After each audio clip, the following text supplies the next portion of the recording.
కుమార్ రెడ్డి గారు. నమస్కారం అధ్యక్షుల వారికి. ఈరోజు మదనపల్లి జిల్లాలో డ్రింకింగ్ వాటర్ ప్రాబ్లం చాలా ఎక్కువ ఉంది. ఈ ఎలినో ఎఫెక్ట్ వల్ల గవర్నమెంట్ రిక్వెస్ట్ చేస్తున్నా మీ ద్వారా, ప్రతి విలేజ్లో బోర్లు డ్రై అయిపోయినాయి. మా పక్క మిగతా కోస్టల్ లాగా కాదు, ఒక గ్రామం ఉంటే 30 పల్లెలు ఉంటాయి, 3000 లోట్లు ఉంటాయి అంతే. 30 పల్లెల్లో చేరి 3000 లోట్లు ఉంటాయి. ప్రతి ఊర్లో ప్రతి గ్రామంలో 5 బోర్లు 6 బోర్లు డ్రై అయిపోయినాయి. నా రిక్వెస్ట్ గవర్నమెంట్కు ఇమీడియట్గా మండలానికి కనీసం ₹1 కోటి ఇచ్చి కనీసము టెంపరరీ రెస్టరేషను బోర్డులు ఇమీడియట్గా వేయకపోతే కూటమి ప్రభుత్వానికి మనకు చాలా చెడ్డ పేరు వస్తుంది గ్రామాల్లో. మా రిక్వెస్ట్ ప్రతి మండలానికి కనీసం ₹1 కోటి ఇచ్చి గవర్నమెంట్ ఇమీడియట్గా ఈ డ్రింకింగ్ వాటరు మదనపల్లి జిల్లాకు సంబంధించి 5 కాన్స్టిట్యున్సీలు రాయచోటి, మదనపల్లి, తమ్మలపల్లి, పుంగునూరు, పీలేరు, ఇవన్నీ కూడా 5 కాన్స్టిట్యున్సీలు కొత్త జిల్లా ఏర్పాటు చేయటం జరిగింది మదనపల్లి జిల్లాను. కాబట్టి మీ ద్వారా గవర్నమెంట్ ఇమీడియట్గా ₹1 కోటి కనీసం మండలానికి ఇచ్చి ఎక్కడైతే నీళ్ల సమస్య ఉందో అవన్నీ కూడా ఇమీడియట్గా రెస్టోర్ చేయాలని మీ ద్వారా గవర్నమెంట్ రిక్వెస్ట్ చేస్తున్నా. థ్యాంక్ యూ అధ్యక్ష. యార్లగడ్డ వెంకటరావు. ధన్యవాదాలు అధ్యక్ష.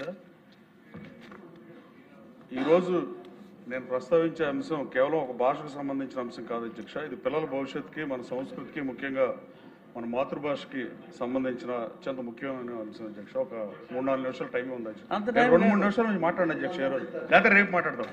ఎందుకంటే ఇవాళ 5 నిమిషాల్లో క్లోజ్ చేయాలని చెప్పారు. మాకు ఉండదు కదా జీరో, మాకు క్వశ్చన్ అవర్ ఉండదు కదా. తెలుగు భాషాభివృద్ధికి 10 కోట్లు ఇచ్చిన ముఖ్యమంత్రి గారు మొట్టమొదటిసారిగా పోయిన సంవత్సరం బడ్జెట్లో పెట్టారు అధ్యక్ష. నారా లోకేష్ గారు విద్యా సంస్కరణలు మొట్టమొదటిసారిగా ఈ రాష్ట్రం ఏర్పడిన తర్వాత ఇన్ని సంస్కరణలు తీసుకొచ్చిన మంత్రి ఎవరు లేరు అధ్యక్ష. మెగా డిఎస్సి 16,347 కానీ, డొక్కా సీతమ్మ మధ్యాహ్న భోజన పథకం కానీ, సర్వేపల్లి రాధాకృష్ణన్ విద్యామేత్ర కానీ, ఏఐ డిజిటల్ ఆధునిక విద్య కానీ, smart class rooms and digital learning కానీ, మెగా పేరెంట్ టీచర్స్ మీటింగ్ కానీ, విద్యా ప్రమాణాలపై 100 రోజుల కార్యాచరణ ఎస్ఎస్సి ఫలితాలను మెరుగు చేసింది అధ్యక్ష. 10th రిజల్ట్స్ అయితే 85.25% ఉత్తీర్ణులయ్యారు అధ్యక్ష. ఈ సంస్కరణ ద్వారా పాఠశాలల రాజకీయాలకు దూరంగా ఉంచారు అధ్యక్ష. ఈ సంస్కరణ ఫలితంగా ప్రైవేట్ స్కూల్స్ నుంచి 1,00,000 మంది పైగా గవర్నమెంట్ స్కూల్స్లో చేరడం సుపరిణామం అధ్యక్ష. కానీ టీచర్స్ను కూడా ఫిన్లాండ్లో శిక్షణ, టుర్కు యూనివర్సిటీకి సందర్శిస్తున్న ఇట్లాంటి సంస్కరణ చేస్తున్న మంత్రి గారు ఈ సంస్కరణ కూడా తీసుకొస్తారన్న నమ్మకంతో ఇది మాడుతున్న అధ్యక్ష. ఈ సభ ద్వారా గౌరవ మంత్రి లోకేష్ బాబుని కోరుతున్న అధ్యక్ష. పిల్లలు తెలుగు మాట్లాడుతున్నారు కానీ తెలుగు చదవలేని పరిస్థితి, తెలుగు మాట్లాడుతున్నారు కానీ చదవలేరు, రాయలేని పరిస్థితుల్లో ఇవాళ ఆంధ్రప్రదేశ్ రాష్ట్రం ఉండటం, భాషా ప్రయుక్త రాష్ట్రంగా ఏర్పడి తొలి భాషా ప్రయుక్త రాష్ట్రంలో ఇట్లాంటి దుస్థితి రావడం నిజంగా బాధాకరం అధ్యక్ష. ప్రస్తుతం విద్యార్థులపై మార్కులు ఒత్తిడి వల్ల వాళ్ళ తల్లిదండ్రులు కూడా సెకండ్ లాంగ్వేజ్ ఆప్షన్ వచ్చినప్పుడు తెలుగు కాకుండా సాంస్క్రిట్ తీసుకోండి, హిందీ తీసుకోండి, మార్కులు ఎక్కువ వస్తున్న పరిస్థితిలోకి విద్యా వ్యవస్థ దిగజారిపోయిందంటే ఏమాత్రం సందేహం లేదు అధ్యక్ష. అలాగే దీంట్లో తల్లిదండ్రులు తప్పులేదు అధ్యక్ష, విద్యార్థులు తప్పులేదు. వ్యవస్థలో మనం పునరాలోచించాల్సిన అవసరం ఉంది అధ్యక్ష. ఇంటర్మీడియట్లో అయితే సెకండ్ లాంగ్వేజ్ ఆప్షన్ తెలుగు లేకుండా చేయడం వల్ల ఈ పరిస్థితి వచ్చింది అనేది ఒప్పుకోవాల్సిన నిజం అధ్యక్ష. కొన్ని కార్పొరేట్ కళాశాలలకు లాభం వస్తుందనే ఉద్దేశంతో వాడు మార్కుల కోసం, ర్యాంకుల కోసం చదువు ఈ పరిస్థితి తెచ్చారంటే ఏమాత్రం సందేహం లేదు అధ్యక్ష. మొన్న 10th పరీక్షలు 6,17,827 మంది రాస్తే కాదు సార్, ప్లీజ్ సార్ 2 నిమిషాలు.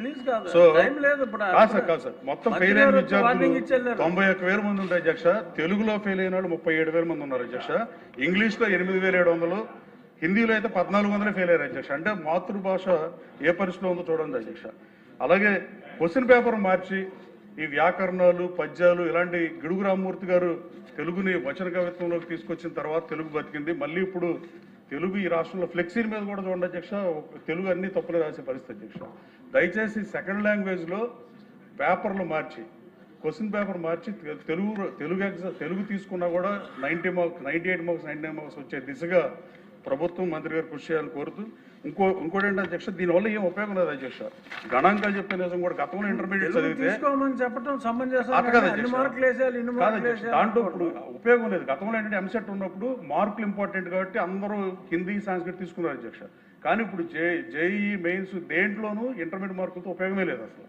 ఈ పరిస్థితుల్లో తెలుగును మార్చాల్సిన అవసరం ఉంది అధ్యక్ష. తెలుగు వల్లే భవిష్యత్తు పాడైపోతుంది అనే పరిస్థితికి కార్పొరేట్ కళాశాలలో ఇంటర్మీడియట్ విద్యని మార్చాల్సిన అవసరం ఉంది అధ్యక్ష. అలాగే తెలుగు భాషని వ్యవహారిక భాషగా మార్చిన తర్వాత ఇప్పుడన్నా కనీసం దీని మీద కమిటీ చేసో లేకపోతే స్కూల్ టీచర్స్తో ఒక కమిటీ చేసి దీన్ని మార్చాల్సిందిగా మీ ద్వారా కోరుతున్నాను అధ్యక్ష. గంటా శ్రీనివాసరావు. థ్యాంక్ యూ అధ్యక్ష.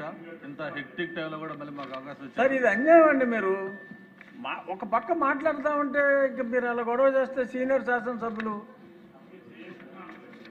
చేస్తున్నారు అక్కడ. ఒక్క నిమిషం కొంచెం. థ్యాంక్ యూ అధ్యక్ష. ఇది విశాఖపట్నం ఎయిర్పోర్ట్కి సంబంధించి అధ్యక్ష. మీకు కూడా తెలుసు, మీరు కూడా 1981 నుంచి విశాఖపట్నం ఎయిర్పోర్టు అది మన లైఫ్లో ఒక భాగంగా మనందరికీ ఉండింది. మీరు కూడా విశాఖపట్నంలో చదువుకున్నారు కాబట్టి మీకు బాగా దాని మీద అటాచ్మెంట్ ఉంది. నాకైతే ప్రత్యేకించి మొన్న లాస్ట్ డే నేను మా పంచకల రమేష్, సుందర విజయ్ కుమార్, కొంతమంది ఎంపీలందరూ కూడా కలిసి లాస్ట్ ఆ రోజు ఎయిర్పోర్ట్ నుంచి వస్తూ ఉంటే ఒక ఏదో తెలియని ఒక బాధ అనిపించింది అధ్యక్ష. అది ఆ రోజు 16వ తేదీ ఇట్స్ ఎండ్ ఆఫ్ ఎన్ ఎరా. ఒక దీనికి అది ఎన్నో ఇన్సిడెంట్స్ చూసింది, ఎంతో ఎమోషనల్గా అందరికి కనెక్ట్ అయ్యింది. అది ఎన్ని డెవలప్మెంట్ చూసింది. విశాఖపట్నాన్ని ఒక చిన్న పల్లెటూరు నుంచి అది ఒక మెగా సిటీగా డెవలప్ అయ్యే ప్లేస్ కూడా చూసింది. అయితే మొత్తానికి మనకి భోగాపురం కొత్త ఎయిర్పోర్ట్ వచ్చిన తర్వాత అక్కడికి 17వ తేదీ నుంచి ఆపరేషన్ స్టార్ట్ అవుతున్నాయి.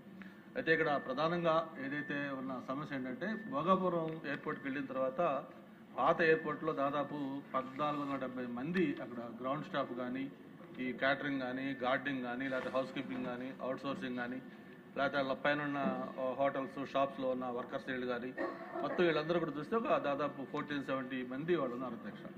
వాళ్ళతో పాటు ట్యాక్సీ అసోసియేషన్ ఉంటుంది అధ్యక్ష. అది నేను ఎంపీగా ఉన్నప్పుడు స్వర్గీయ అరవనాయుడు గారు అందరికి కలిపి సివిల్ ఏవియేషన్ మినిస్టర్ గారి దగ్గరికి వెళ్ళి వాళ్ళకి అక్కడ ట్యాక్సీ అసోసియేషన్ కూడా పెట్టడం జరిగింది.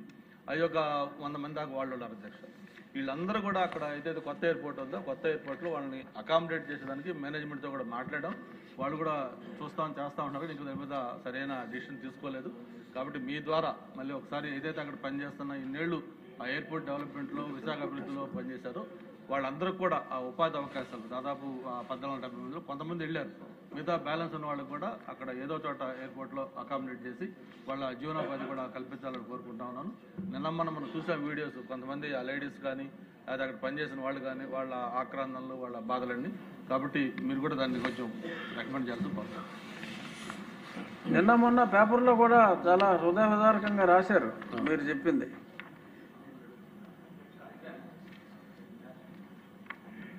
ఇప్పుడు ఇద్దరు పవర్ఫుల్ ఫెలోస్, ఇద్దరు 2 చేతులు ఎత్తే ఏం చేయాలి చెప్పండి. నేను ముందుగా బోండా గారికి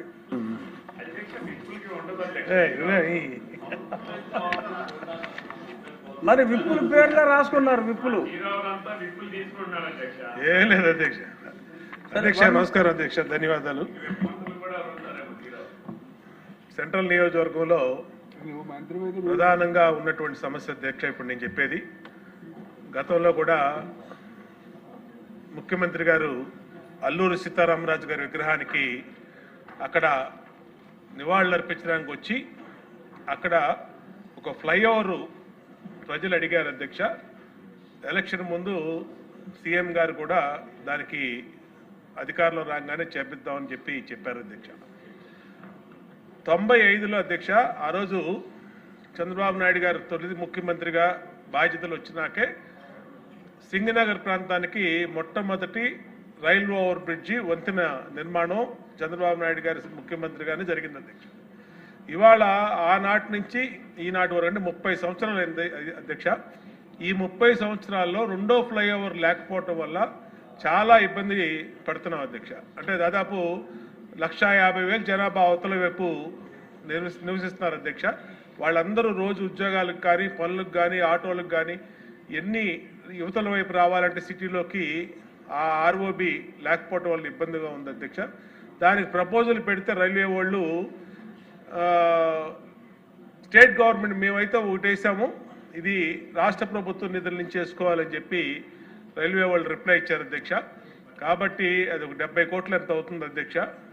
దయచేసి ఆ నియోజకవర్గానికి మెయిన్ బాటిల్ నెక్గా ఉన్నటువంటి ఆ ప్రాంతాన్ని బుడమేరు వంతెన మీద రెండో ఫ్లైఓవర్ నిర్మాణాన్ని ఇమ్మీడియట్గా తక్షణమే చేపట్టాలని ఆల్రెడీ మన ప్రామిస్ కూడా ఉంది. కాబట్టి ఎలక్షన్ సీఎం గారు